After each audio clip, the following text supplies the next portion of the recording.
네, 목요일장 이수연의 애프터 출발하겠습니다. 오늘 코스피는 빨간불인데 코스닥은 오전에 잠깐 빨간불 켰다가 다시 마이너스권 들어가고 나서 계속해서 약보합권 지지부진한 흐름 연출되고 있습니다. 2차 전지 섹터에서 기관과 외국인의 매도가 확인이 되고 있고요. 그런 가운데 제약바이오 섹터는 오늘도 강합니다. 그리고 화장품의 시간이 돌아올까 소비주까지 한번 체크해 보겠습니다. 먼저 지수부터 살펴보시죠. 자, 거래소 오늘 2,612포인트 터치했다가 지금은 상승분을 좀 많이 반납했습니다. 10포인트가량 반납했고요. SK하이닉스가 엔비디아의 상승세에 힘입어서 5% 급등을 보였고 SK하이닉스 관련 일부 종목들의 상승세도 눈에 띄었습니다.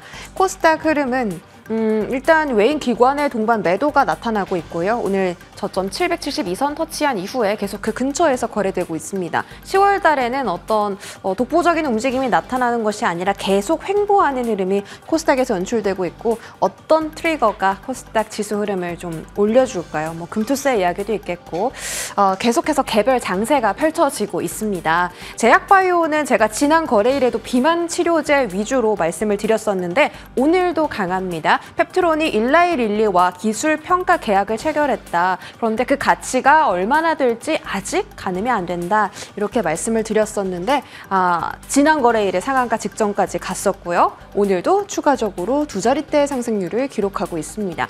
그 외에도 비만 치료제 관련해서 강한 상승을 보이고 있는 종목들이 대웅제약과 D&D 파마텍, 라파스 정도 확인되는데 D&D 파마텍과 라파스는 비만 치료제를 개발하는 게 아니라 이제 그 유형을 개발하는 거죠. 뭐 붙이는 비만 치료제, 뭐 먹는 비만 치료제 이런 식으로요. 그래서 오늘까지 좀 비만 치료제가 움직임이 나오는데 이게 다음 주에 위고비 상륙하면 셀온이 되는 것이 아니냐라는 의견도 있으니까 좀 많이 오른 종목들은 주의가 필요해 보입니다. 그런 가운데 SK도 이제 위고비 위탁 생산 기대감 이야기가 나왔습니다.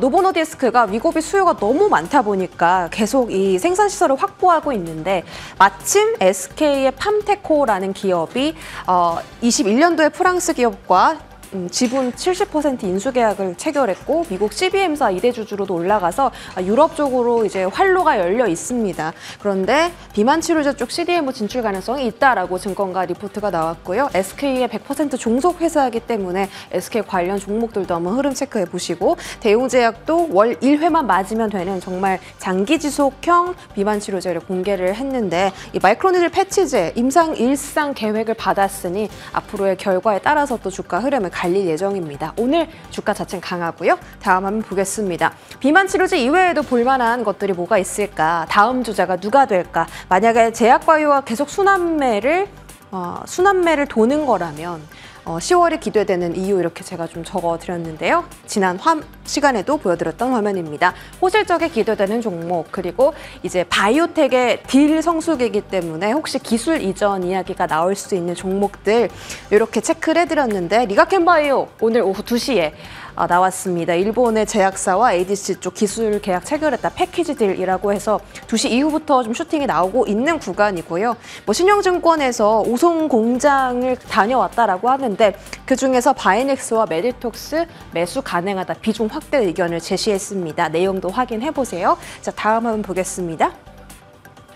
제약바이오 안에서 블록버스터 계약을 또 어떤 기업이 할 수 있을까 이런 거 좀 찾아봤는데요. 에이프릴 바이오가 지금 일본 바이오 재팬 행사에 가 있는데 거기서 일본의 ADC 빅파마와 기술 이전 논의할 거라고 합니다. 정말 많은 그 빅파마들이 이 에이프릴 바이오의 사파 플랫폼에 관심을 굉장히 많이 보이고 있어서 슬슬 하반기에는 좀 이야기가 나오지 않을까라고 생각 들고 있고요. 에이빌 바이오는 지금 후보 물질군이 정말 많습니다. 에이빌 301부터 111은 이제 내년에 임상 이상 들어가죠. 103, 104, 105, 03 너무 많은데 주목받는 그 후보 물질군들이 많아요. 그 가운데서 ABL 301 이제 내년에 임상 일상 결과가 공개되기 때문에 결과 어떻느냐에 따라서 기술 이전의 그 가능성도 높아지겠죠. 그리고 한올 바이오파마 퍼스트 이자 베스트 인 클래스 가능성이 있는데 뭐 바토클리마 많이 들어보셨을 거고 뭐 난치병 치료제도 지금 임상 3상을 계획을 하고 있습니다. 근데 이 바토클리마비 이 약물 쪽에서 최초이자 가장 좋은 약물일 가능성이 높다. 그래서 마일스톤 수령 확대할 수 있는 기대감이 커지고 있고요. 또 적응증도 꼭 이 바토클리마비 다른 여러 가지 적응증에 또 확대될 수 있는 기대감도 높아지고 있는 구간입니다. 지금 제약바이오 쪽 시세 한번 체크해 보시면요. 비만 치료제뿐만이 아니라 뭐 앞서서 말씀드렸던 한올바이오파마, 그 바토클리마 관련 종목들, 그리고 뭐 GI 이노베이션이라든지 넥스트바이오 메디컬 같은 종목들도 눈에 띄고 있습니다. 지금 제가 방금 리가켄바이오가 일본하고 ADC 계약 체결했다고 말씀드렸는데 5% 정도의 강세라서 이 화면에는 없습니다만 추가적으로 기술이전 모멘텀 관련해서 흐름 더 나오는지 한번 체크해보시면 좋을 것 같습니다. 자, 화장품주로 넘어가시죠.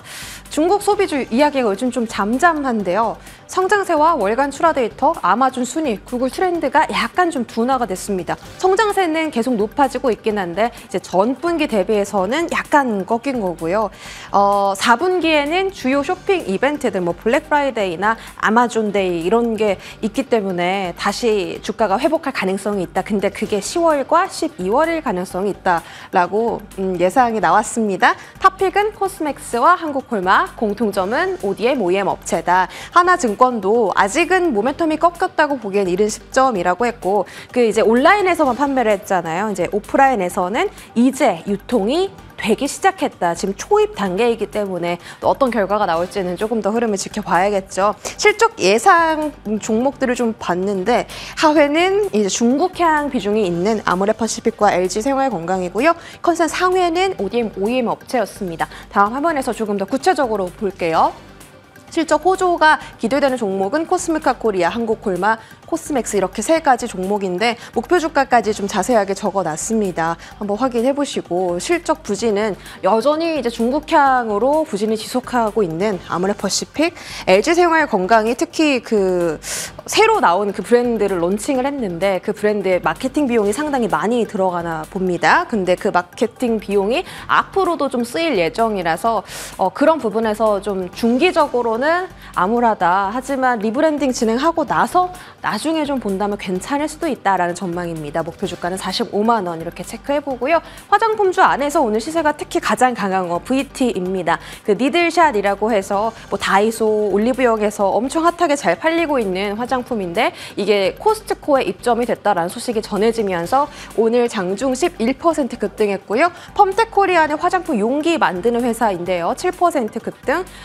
원료 생산과 마찬가지로 다양한 업체에 납품을 할 수 있기 때문에 이 종목도 긍정적으로 올라갔던 종목입니다. ODM 안에서는 한국콜마 확인되고 있고요. 뭐 색조 쪽, 기초 화장품 쪽에서는 이츠한물, 선진 뷰티 사이언스 확인되고 있습니다. 화장품 종목들이 오늘 상승하는 종목이 꽤 많은데 이게 좋은 흐름을 또 10월 달에 이어갈지도 추후의 흐름도 함께 브리핑해 드리겠습니다. 여기까지 전해드릴게요.